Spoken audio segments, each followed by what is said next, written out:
Few facts about the tower. It's the only one in the United Kingdom and only one of two in the whole of Europe, the other one being in Holland. We will go up to 174 foot. We can carry 69 people and we are built 18 metres into the ground. So the coastline there that's opening up in front of us is our Jurassic coastline.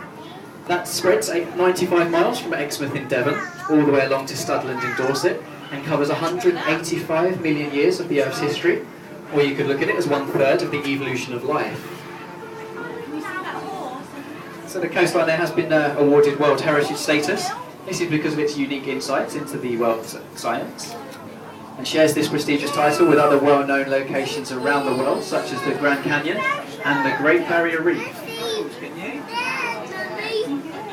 Just halfway along the beach there, you'll see the Golden Tip Jubilee clock. That was built to commemorate Queen Victoria's 50 years on the throne. She was also a regular visitor to the town of Weymouth. So extending around to the east there, towards Bowley's Cove. Bowley's Cove is identifiable by the white building in the distance to the north with the white small turret above it. The sand on the beach is very much sandy until you get round to Bowley's Cove, where it turns to shingle. This is because of the motion of the sea, picks up the sand from Bowley's Cove and brings it all the way across to the bay below us and deposits it, which is why the level of the sea below us is very shallow. If you look down at the moment, there's a couple of people swimming out. You can see they're quite far out into the sea, yet they're literally walking. The sea level just comes up to their chest.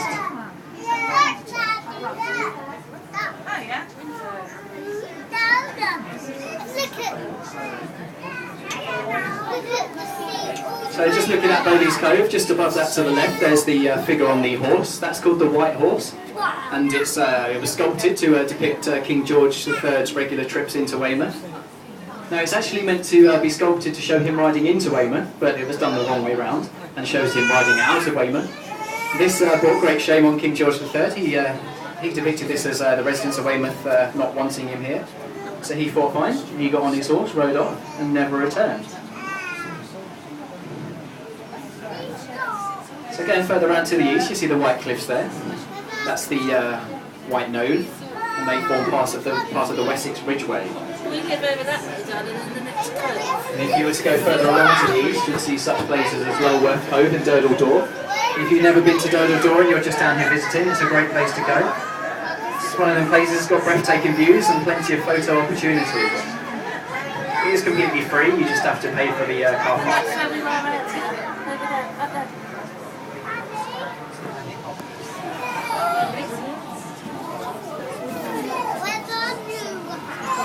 Over there. Is it that bit sticking out in the sea over there? So the fort there in front of some of us to the south is the Knowe Fort. That was constructed in 1872 and was an important South Coast military base. It was there to defend Weymouth and Portland and the harbour there. It used to house the French prisoners of war and was occupied by American and UK troops.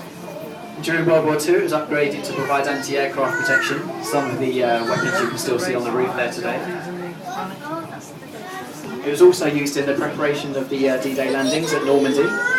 And in 1961, Weymouth and Portland Council took over the fort and made it the popular museum and tourist attraction it is today. Alongside the Knowe Fort Gardens there, which, as you're all aware, is being used as the spectators' ground for the 2012 Olympic sailing.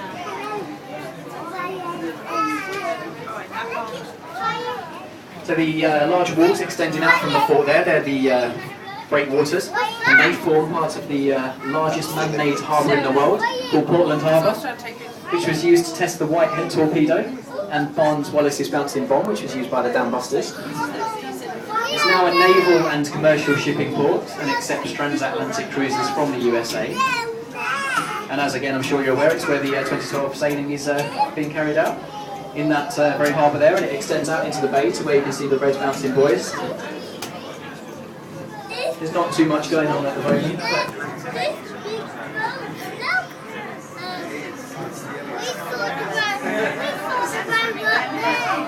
Being told it is, it's the last race, it wasn't wrong.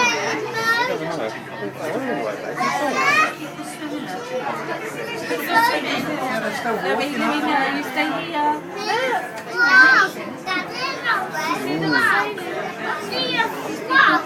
So the main stretch of water that comes into Weymouth is called Weymouth Harbour. It's mainly a fisherman's harbour. Back in the 13th century,